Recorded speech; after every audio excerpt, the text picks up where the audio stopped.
HAL airport height restriction, real estate market पर बहुत बड़ा संकट। नमस्कार दोस्तों, मैं हूं आपका दोस्त, आपका भाई प्रदीप मिश्रा, और आप देखना शुरू कर चुके हैं प्रॉपर्टी मिश्रा शो। आज हम बात करने वाले हैं रियल एस्टेट मार्केट के एक बहुत ही गंभीर मुद्दे पर, जो पूरी सिटी के एयरपोर्ट और उसके आसपास के डेवलपमेंट को रोक रहा है। ये है HAL एयरपोर्ट की हाइट रिस्ट्रिक्शन का मामला, जिसने न सिर्फ हजारों प्रोजेक्ट्स को डिले किया है, बल्कि प्रॉपर्टी प्राइसेस को भी आर्टिफिशियल रूप से बढ़ा दिया है। तो आज इस पे हम डिटेल में बात करने वाले हैं। वीडियो में लास्ट तक बने रहिएगा, तभी वीडियो पूरा समझ में आएगा। तो चलिए आज मैं आपको अपने बारे में थोड़ा सा और बताता हूँ। हम लोग एज अ कंसल्टेंसी अलग अलग डेवलपर्स को लैंड एक्विजिशन, उसके बाद अप्रूवल्स, लाइजनिंग और साथ में सेल्स, मार्केटिंग, डेवलपमेंट, CRM और पोजीशन तक की सारी सर्विसेज देते हैं। तो रियल एस्टेट मार्केट पे हमारी अक्सर कोशिश रहती है कि हम सारी पॉलिसीज़ जो रियल एस्टेट को इम्पैक्ट करती है उसे अच्छे से स्टडी करें और आप लोगों तक पहुंचाएं, और हमारी सर्विसेज में भी हमारी एफिशिएंसी बढ़े। तो इस टाइप की कोई और भी सर्विसेज आप लेना चाहते हैं या रियल एस्टेट मार्केट में इन्वेस्ट करने से पहले कंसल्ट करना चाहते हैं, तो डेफिनेटली दिए गए नंबर पे आप कांटेक्ट कर सकते हैं। अगर वीडियो पसंद आए तो लाइक, कमेंट, शेयर जरूर कीजिएगा। फ्यूचर में रेगुलर आपको ऐसे एनालिसिस मिलते रहें, इसके लिए फटाफट चैनल को सब्सक्राइब कर लीजिए। चलिए शुरू करते हैं।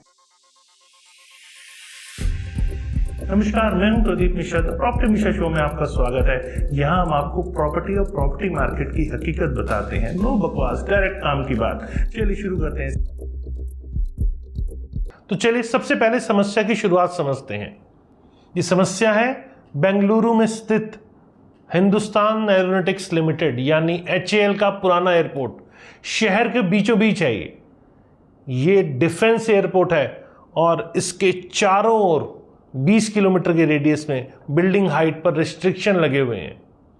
क्रेडाई बेंगलुरु ने हाल ही में सितंबर 2025 में HAL को एक लेटर भेजा है, जिसमें इस रिस्ट्रिक्शन, इस जो हाइट रिस्ट्रिक्शन है, इसको ईज करने की मांग की गई है। तो चलिए अब इसकी टेक्निकल डिटेल समझ लेते हैं, तभी आपको कुछ और जानकारी मिल पाएगी। HAL ने अपने एयरपोर्ट के लिए 1037 मीटर जो अबव मेन सी लेवल है उसकी हाइट लिमिट फिक्स की हुई है, जो 20 किलोमीटर रेडियस पर एप्लीकेबल है। जैसे जेवर एयरपोर्ट के आसपास आप बहुत सारी रिस्ट्रिक्शन देखते हैं। अब ये इंटरेस्टिंग बात ये है कि बेंगलुरु का एवरेज एलिवेशन सी लेवल से 900 मीटर है, इसीलिए प्रैक्टिकली बिल्डिंग हाइट लिमिट सिर्फ 150 मीटर तक रह जाती है। कि डिफेंस एयरपोर्ट के लिए स्टैंडर्ड लिमिट है, जबकि सिविलियन एयरपोर्ट के लिए ये 300 मीटर है। अब एविएशन एक्सपर्ट के अनुसार एरोड्रम रेफरेंस पॉइंट से 4 किलोमीटर रेडियस में मैक्सिमम हाइट सिर्फ 45 मीटर अलाउड है, और 6.1 किलोमीटर से 20 किलोमीटर तक ये 150 मीटर फ्लैट रहती है। सिविल एयरपोर्ट के केस में लिमिट 9.1 किलोमीटर के बाद 300 मीटर होती है। अब इससे जो अफेक्टेड एरिया है और जो प्रोजेक्ट्स हैं उनके बारे में आपको बता दूं। इन रिस्ट्रिक्शन का सबसे ज़्यादा इम्पैक्ट सेंट्रल एरिया पे पड़ता है, जैसे कि इंदिरा नगर, दोमलूर, कोरामंगला, वाइटफील्ड और MG रोड जैसे प्राइम लोकेशन में प्रोजेक्ट या तो स्केल डाउन हो गए हैं या कंप्लीट स्टॉल हो गए हैं। ये वो एरियाज हैं जहां प्रॉपर्टी प्राइसेस पहले से ही बहुत ज़्यादा हैं।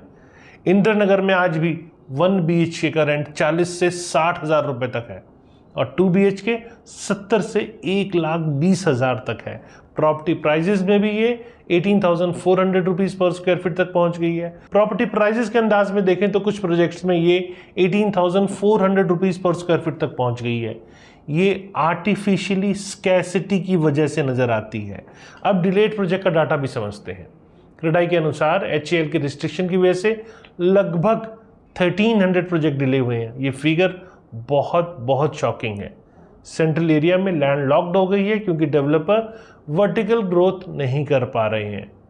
कर्नाटका में ओवरऑल 2600 से ज़्यादा प्रोजेक्ट डिलेड हैं। इसमें से सबसे ज़्यादा 1301 प्रोजेक्ट अकेले बेंगलुरु में है। के रेरा के डाटा के अनुसार दिसंबर 2024 तक बिल्डर्स होम बायर्स को 667 करोड़ रुपीस का रिफंड देना बाकी है। ये अमाउंट जनवरी 2024 में 486 करोड़ था, मतलब एक साल में 37% बढ़ गया है। अब प्राइस इंपैक्ट एनालिसिस बताता हूं। HAL रिस्ट्रिक्शन की वजह से ग्रोथ नॉर्थ सबर्ब्स की तरफ शिफ्ट हो गई है। देवनहल्ली एरिया में प्रॉपर्टी प्राइजेस 2024-25 में 50% तक बढ़े हैं। ये स्पेकुलेटिव स्पाइक है जो HAL रिस्ट्रिक्शन की डायरेक्ट वजह से हुआ है। हेब्बल, यलहंका, देवनहल्ली जैसे एरिया में डेवलपर्स को मूव करना पड़ रहा है। देवनहल्ली में करंट प्रॉपर्टी प्राइजेस की बात करें तो प्लॉट्स के 4300 से 5100 रुपीज पर स्क्वायर फीट है और अपार्टमेंट्स के प्राइजेस 8000 से 9000 रुपीज पर स्क्वायर फीट है। यहाँ एक प्रिडिक्शन नज़र ये आता है कि 2030 तक ये 30% तक प्राइस हाइक हो सकते हैं। 2024 में प्लॉट के एवरेज प्राइजेस 1.75 करोड़ हो गए हैं और साथ ही 6.4% क्वार्टरली ग्रोथ भी देखी गई है। अदर सिटी से कंपैरिजन करते हैं तो ये समस्या सिर्फ बेंगलुरु में नहीं है, मुंबई में भी एयरपोर्ट हाइट रिस्ट्रिक्शन की वजह से 48 हाई राइज बिल्डिंग के पोर्शंस डिमोलिश करने के ऑर्डर आ चुके हैं। बॉम्बे हाई कोर्ट ने क्लियर कहा है कि एविएशन सेफ्टी को कॉम्प्रोमाइज नहीं किया जा सकता।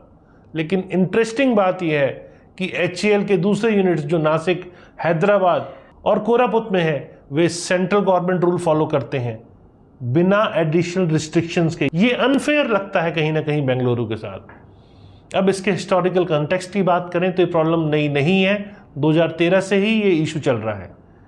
जब HAL ने हाइट लिमिट 300 मीटर से रिड्यूस करके 150 मीटर कर दी थी, तभी से ये दिक्कत शुरू हो गई। कर्नाटक गवर्नमेंट ने भी 2013 में HAL को लेटर भेजा था कि रेडार हाइट को 1.5 मीटर अगर इंक्रीज कर दें तो 75 मीटर एडिशनल हाइट मिल सकती है बिल्डिंग्स को। कोरामंगला में रहेजा विवारिया केस में क्लासिक एग्जांपल ये है कि रॉन्ग एलिवेशन सबमिट किया गया था HAL को और बाद में 7 फ्लोर डिमोलिश करने पड़े। ये केस 2013 से कोर्ट में चल रहा है। गवर्नमेंट और इंडस्ट्री रिस्पांस की बात करते हैं।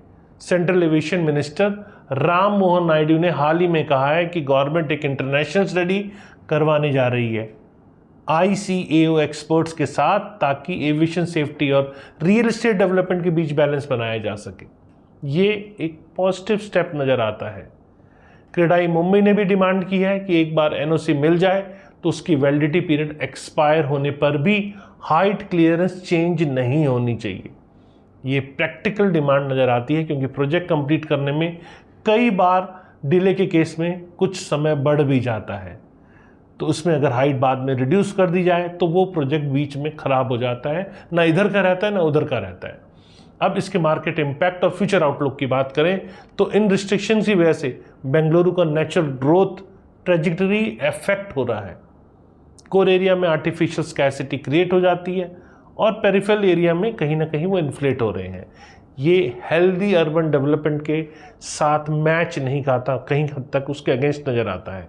फ्यूचर में अगर ये इश्यूज सॉल्व नहीं हुए तो बेंगलुरु को ड्रीम वर्टिकल सिटी बनाने का शंघाई या सिंगापुर की तरह अचीव नहीं किया जा सकता। मुंबई में 35 से ज़्यादा रेजिडेंशियल कॉम्प्लेक्सेस हैं जो कि 40 से 60 फ्लोर के साथ हैं।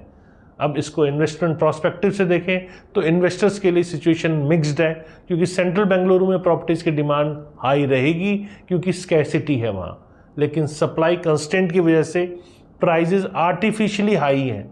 नॉर्थ बेंगलुरु एरिया जैसे कि देवनहल्ली, हेब्बाल में ग्रोथ पोटेंशियल है, लेकिन इंफ्रास्ट्रक्चर डेवलपमेंट के साथ है ये। देवनहल्ली में अब एरोस्पेस, SEZ, बिजनेस पार्क और मेट्रो कनेक्टिविटी आ रही है। इन्वेस्टमेंट करने वालों को इन एमर्जिंग एरिया पे फोकस करना चाहिए जहाँ ग्रोथ जेन्युइन है, ना कि आर्टिफिशियल स्कैसिटी बेस्ड है। मेरी रिकमेंडेशन ये है कि ये इशू जल्द ही रिजॉल्व होना चाहिए। HAL को एरोनॉटिकल स्टडीज अलाउ करनी चाहिए और non operational air space zone को अर्बन डेवलपमेंट के लिए रिलीज करना चाहिए जहां फिजिबिलिटी हो। टेक्निकल एडवांसमेंट के साथ एविएशन सेफ्टी मेंटेन करते हुए रीजनेबल हाइट परमिशन दी जा सकती है। होम बायर्स को मेरा एडवाइस है कि सेंट्रल एरिया में इन्वेस्ट करते समय प्रोजेक्ट की RERA approval, HAL NOC status और रियलिस्टिक कंप्लीशन टाइमलाइन ज़रूर चेक कर लें।